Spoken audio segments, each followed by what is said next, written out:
Hi, இன்றைக்கி என்னோடய டே 4 o'clock start ஆகிடுச்சு. பிரம்ம முகூர்த்த பூஜை நல்லபடியாக பண்ணிட்டேன்.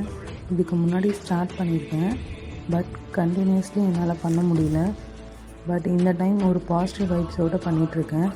5 days கண்டினியூஸாக 3 o'clock வேக்கப் பண்ணிட்டேன்.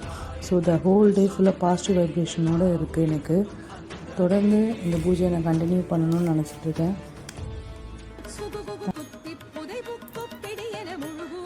எந்த ஒரு விஷயமா இருந்தாலும் 21 days கண்டினியூஸாக நம்ம பண்ணோம்னா ஆட்டோமேட்டிக்காக அந்த விஷயத்துக்கு நம்ம ஃபாலோ பண்ண ஆரம்பிச்சிடுவோம். ஸோ இதுக்கு முன்னாடி வரைக்கும் நான் எவ்வளோ ட்ரை பண்ணியும் என்னால் ஃபாலோ பண்ண முடியாத ஒரு விஷயம் இப்போ நான் ட்ரை பண்ணிகிட்ருக்கேன். தொடர்ந்து 48 days பண்ணணும்னு எனக்கும் ஆசை. பட் 21 days ஃபஸ்ட்டு நம்ம சக்ஸஸ்ஃபுல்லாக பிரம்ம முகூர்த்த பூஜை பண்ணணும் அப்படின்ற நோக்கத்தில் தான் ஒரு வேண்டுதல் வச்சு ஸ்டார்ட் பண்ணியிருக்கேன்.